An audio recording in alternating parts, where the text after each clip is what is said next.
बहुत समय पहले की बात है। हिमवंत नामक एक सुंदर राज्य में राजकुमारी आर्या रहती थी। निडर, बुद्धिमान और अत्यंत सुंदर।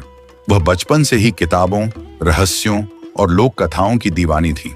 महल के पास एक घना और अजीब जंगल था जिसे लोग मौनवन कहते थे। वहां जाने की सख्त मनाही थी।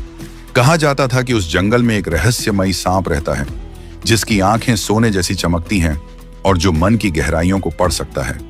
एक दिन जब महल में राजकुमारी का जन्मदिन मनाया जा रहा था, तभी एक बूढ़ी साध्वी आई और बोली, राजकुमारी, तुम्हारा भाग्य तुम्हें मौनवन की ओर खींचेगा। वहाँ जो मिलेगा वही तुम्हारा भविष्य बदलेगा। सबने उसे पागल समझकर भगा दिया, पर आर्या के मन में बात घर कर गई।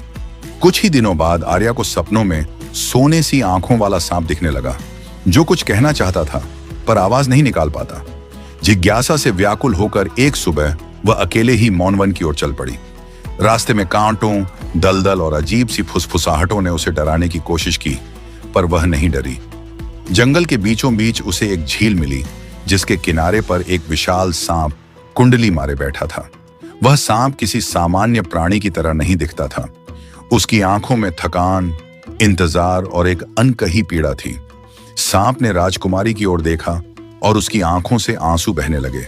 उसने कहा, राजकुमारी आर्या, मैं राजकुमार अर्नव हूं। एक दुष्ट तांत्रिक ने मुझे श्राप दिया था क्योंकि मैंने उसकी काली शक्तियों का विरोध किया। अब मैं तब तक सांप बना रहूंगा जब तक कोई मुझे दिल से समझकर बिना डरे मेरा दर्द बांटे।